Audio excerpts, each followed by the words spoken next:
जपे हो बे सतनाम के। जप तप मलिन होगे बने निवारे जीव दुख पीरा।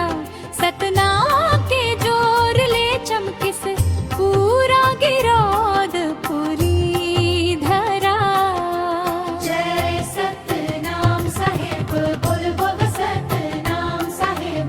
गिरोधपुरी से गूंजे है बाबा के अमर उपदेश। सतनाम जप ले उजियारा मन मम भर दे विश्वास। गुरु बाबा के चरण लगी के मिलते मोक्ष के पास। सतनाम साहेब बोल बोल सतनाम साहेब। गिरोधपुरी से गूंजे है बाबा के अमर उपदेश।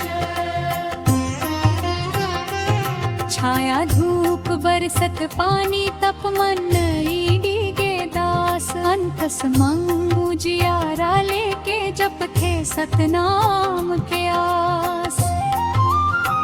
कंठी के मोती जप जप करके बाबा जगला राह दिखाइस।